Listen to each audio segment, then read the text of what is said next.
Bonjour, je me présente, Khalif Honorine.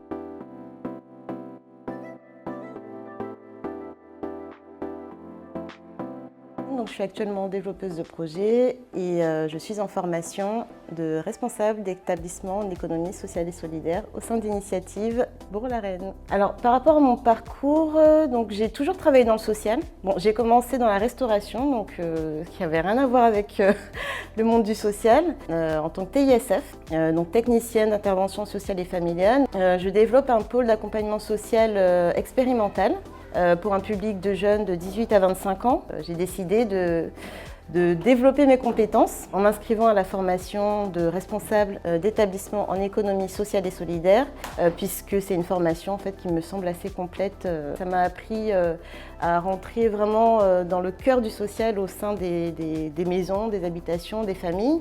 Et donc c'est comme ça que j'ai pu petit à petit progresser, me former et en arriver là où je suis pour développer des projets. Voilà.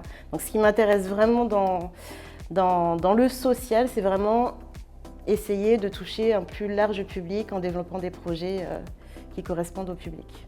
À mon avis sur la formation, ce que je trouve intéressant, par rapport à d'autres formations de ce niveau-là qui sont proposées au centre de formation, c'est qu'en fait, elle ouvre un champ assez large. C'est dans le milieu du social, mais particulièrement l'économie sociale et solidaire.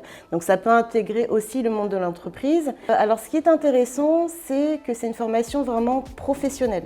C'est intéressant pour les personnes qui sont déjà sur le terrain. Enfin, nos professeurs sont des personnes de terrain, donc il y a des directeurs, des chefs de service, des personnes qui ont touché vraiment à différents secteurs et qui connaissent vraiment bien le sujet. Donc pour des personnes qui sont déjà en emploi, c'est super intéressant de pouvoir parler du réel. Voilà. Donc c'est pas forcément une formation que théorique, c'est vraiment une formation pratique. Ce qui est intéressant aussi, ce qui m'a en tout cas aidé moi, c'est que donc je suis en formation en cours d'emploi. Donc j'ai pu en parallèle développer mes projets dans le cadre de mon travail et dans le cadre de la formation. Ce qui est intéressant avec l'organisation de la formation, c'est qu'il y a du présentiel et du distanciel. Donc les personnes qui ont des horaires chargés en décalé peuvent suivre la formation de chez eux, communiquer avec les professeurs en visio. Et pour ceux qui ont la possibilité d'être en présentiel, évidemment, c'est toujours plus intéressant d'être en présentiel pour poser directement les questions. Mais voilà, quel que soit l'endroit où vous habitez, il est possible de pouvoir s'organiser au niveau de sa vie personnelle, au niveau de sa vie professionnelle, pour quand même participer au cours.